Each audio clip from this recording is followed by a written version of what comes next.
Students, देखिए अब class 12th physics में नेक्स्ट टॉपिक करते हैं ड्रिफ्ट वेलोसिटी। तो देखिए क्या होती है ड्रिफ्ट वेलोसिटी, पढ़ते हैं थोड़ा इसमें। Every metal is made up of atoms, मतलब जितने भी मेटल्स हैं, आपको पता है जितने भी मेटल्स हैं वो किसके बने होते हैं? एटम्स के। Atoms are made up of kernels and valence electrons. और जो एटम्स होते हैं वो किन के बने होते हैं? कर्नल्स और वैलेंस इलेक्ट्रॉन्स के से। कर्नल्स क्या होता है? कर्नल्स पॉजिटिव चार्ज होता है। The valence electrons are loosely bound and can be easily liberated. जो वैलेंस इलेक्ट्रॉन्स होते हैं ये जो है कंडक्टर में, किसी भी कंडक्टर या मेटल में लॉजली बाउंड होते हैं, मतलब ये कंडक्टर में इधर उधर घूम सकते हैं और ये इजिली लाइब्रेट, मतलब इधर उधर हो सकते हैं। The liberated electrons are called free electrons. जो ये लाइब्रेट हो सकते हैं, इधर उधर आ सकते हैं इलेक्ट्रॉन्स, इन्हें हम क्या कहते हैं?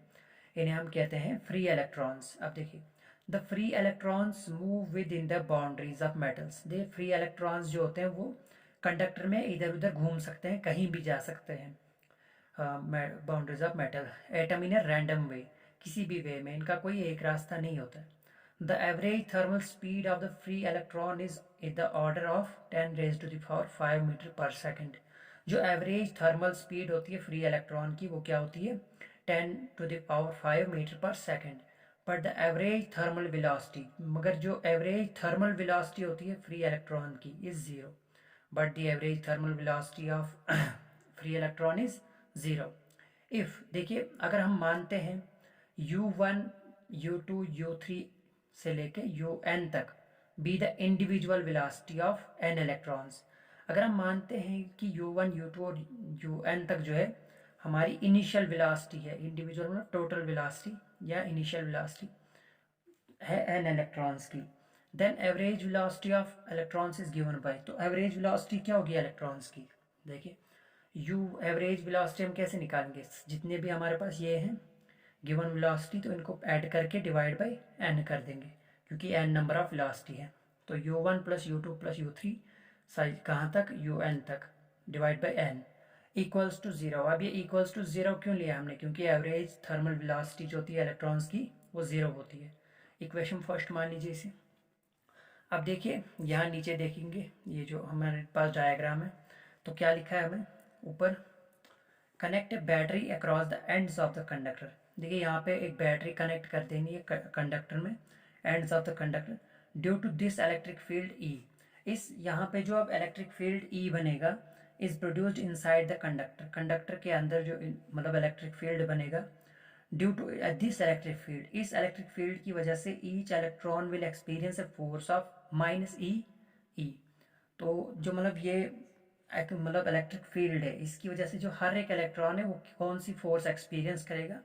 Minus E and electric field. ये ई है चार्ज ऑफ इलेक्ट्रॉन एंड बड़ा वाला ई जो है वो है हमारे पास इलेक्ट्रिक फील्ड।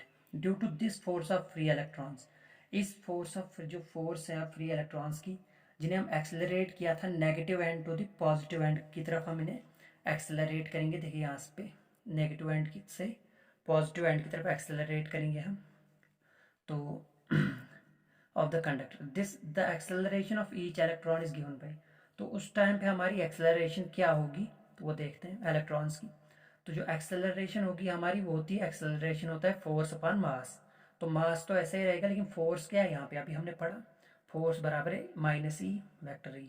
तो minus e by vector E by m. तो इसे इक्वेशन 2 मान लेते हैं। अब देखिए due to this acceleration the free electrons gains extra velocity. इस एक्सेलरेशन की वजह से जो फ्री इलेक्ट्रॉन्स हैं उनमें एक्स्ट्रा वेलोसिटी आ जाएगी। When the electron move from negative end to the positive end of the conductor, जब मतलब इलेक्ट्रॉन्स मूव करेंगे negative end of the conductor to positive end, तो तब क्या होगा? तब जो एक्सेलरेशन थी फ्री इलेक्ट्रॉन्स की ये बढ़ जाएगी, ये और मतलब वेलोसिटी गेन कर लेंगे। तो ड्यू टू दीज कोलिजन्स, देखिए यहाँ पे मतलब पॉजिटिव एंड, जब हम नेगेटिव एंड से पॉजिटिव एंड की तरफ कंडक्टर में इन्हें मूव कराएंगे तो वो कोलाइड करेंगे पॉजिटिव आइंस के साथ। देखिए मान लीजिए यहाँ पे पॉजिटिव आइंस है, तो यहाँ से इलेक्ट्रॉन जा रहा है, मूव हो रहा है, तो बीच में वो कोलाइड तो करेगा ही, क्योंकि पॉजिटिव चार्ज हिल नहीं सकता इधर उधर, तो कोलिजन होगा यहाँ पे। और जब कोलिजन होगा, देखिए मान लीजिए हम कहीं चल रहे हैं रास्ते में, तो जब हमें किसी के साथ मान लीजिए टक्कर लग गई आगे, अगर फ्री चल रहे हैं तो कोई प्रॉब्लम नहीं यार, किसी के साथ टक्कर लग जाए, लग गई, तो उस टाइम पे क्या होगा, हम थोड़े टाइम के लिए रुकेंगे, उस टाइम को बोलेंगे हम रिलैक्सेशन टाइम। तो उसे हम आगे पढ़ेंगे। अभी अभी सिर्फ इतना याद रखो कि इलेक्ट्रॉन्स क्या करेंगे, इनके साथ कोलाइड करेंगे। ड्यू टू दीज कॉलिजन्स, इस कॉलिजन की वजह से the extra velocity gained by the electrons that is lost, electrons move with constant velocity. ये जो मतलब एक्स्ट्रा वेलोसिटी इन्होंने गेन की थी, तो कोलिजन होने की वजह से वो कम हो जाएगी, लॉस्ट हो जाएगी, तो इलेक्ट्रॉन्स मूव करेंगे कांस्टेंट वेलोसिटी के साथ, और इस कांस्टेंट वेलोसिटी को बोलते हैं ड्रिफ्ट वेलोसिटी।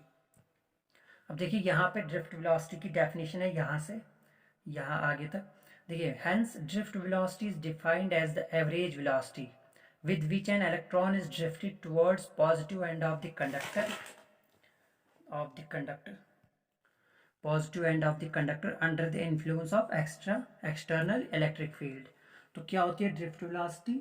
ड्रिफ्ट वेलोसिटी वो वेलोसिटी होती है जिसमें एक इलेक्ट्रॉन को जो है मूव कराया जाए negative end of the conductor to positive end.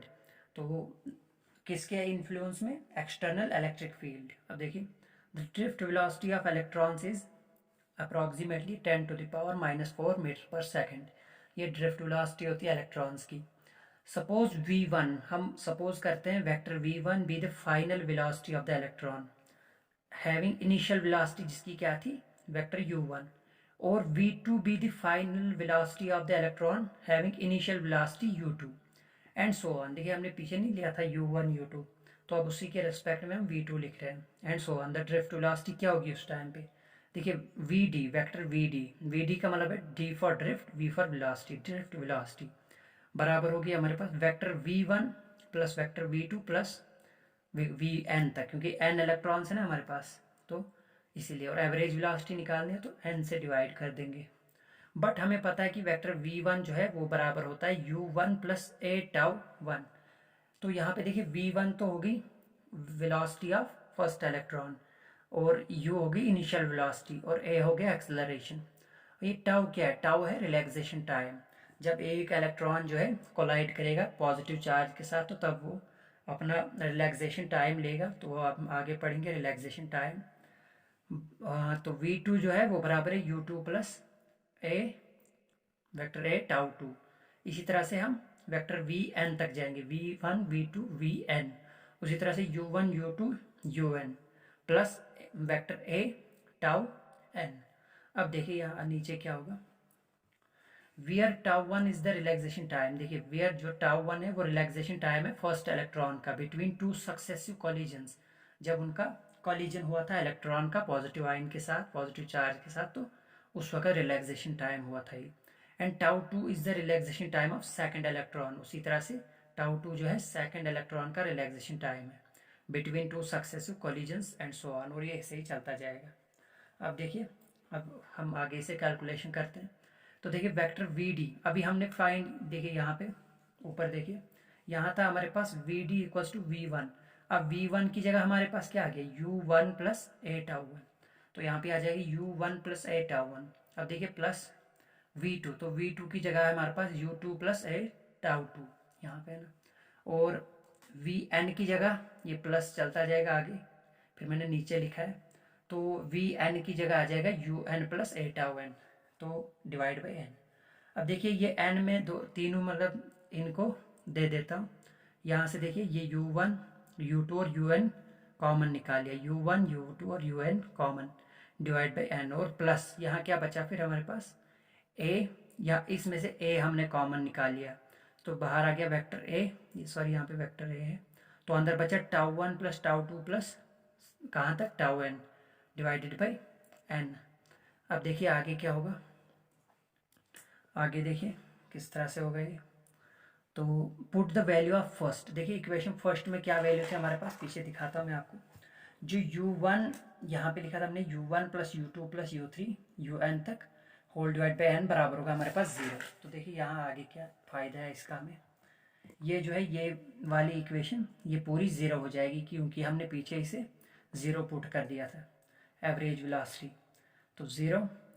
तो एक्सेलरेशन ए यहीं पे ये बकाया सेम। तो अब देखिए, बट हमें पता है जो tau 1 plus tau 2 plus tau n तक ये बराबर है टाउ के एवरेज रिलैक्सेशन टाइम, जो हम मतलब इसे यहाँ पे मान के चलेंगे कि ये क्या है, एवरेज रिलैक्सेशन टाइम। तो इसे हम क्या लिखेंगे, टाउ के इक्वल। तो जो वी डी आ जाएगा हमारा, वो यहाँ वेक्टर ए बचा, और ये जो सारा था ये टाउ बन गया। तो वी डी बन गया हमारे पास ए टाउ। यहाँ पर आप इसे एन भी रख लो, ये सारा टाउ के इक्वल आ गया। तो वी डी जो है हमारे पास एक्सेलरेशन इनटू में टाउ आ गया। पुट द वैल्यू ऑफ ए, तो ए की वैल्यू मैंने पीछे अभी बताई थी कि ए की वैल्यू क्या है हमारे पास, माइनस ई बाई एम, और टाउ यहीं पे है, तो ये आ जाएगा v d equals to minus e tau by m. तो ये हमारे लिए जो है फाइनल आंसर आ गया ड्रिफ्ट वेलोसिटी। रिलैक्सेशन टाइम क्या होता है? Relaxation time is defined as the average time. Relaxation time average time होता है in which an electron relaxes between two successive collisions. जब इलेक्ट्रॉन यहाँ से मान लीजिए जा रहा है, इलेक्ट्रॉन आगे चल रहा है, यहाँ पे पॉजिटिव चार्ज है, ये कंडक्टर में है, तो यहाँ पे जब ये इसके साथ टकराएगा तो ये कुछ देर के लिए जब मतलब यहाँ पे रेस्ट लेगा ही, तो उस रिलैक्सेशन टाइम को हम क्या बोलेंगे, उसी को हम टाउ बोलेंगे। The average relaxation time is, जो एवरेज रिलैक्सेशन टाइम होता है इलेक्ट्रॉन का, होता है 10⁻⁻14 सेकेंड। Thank you.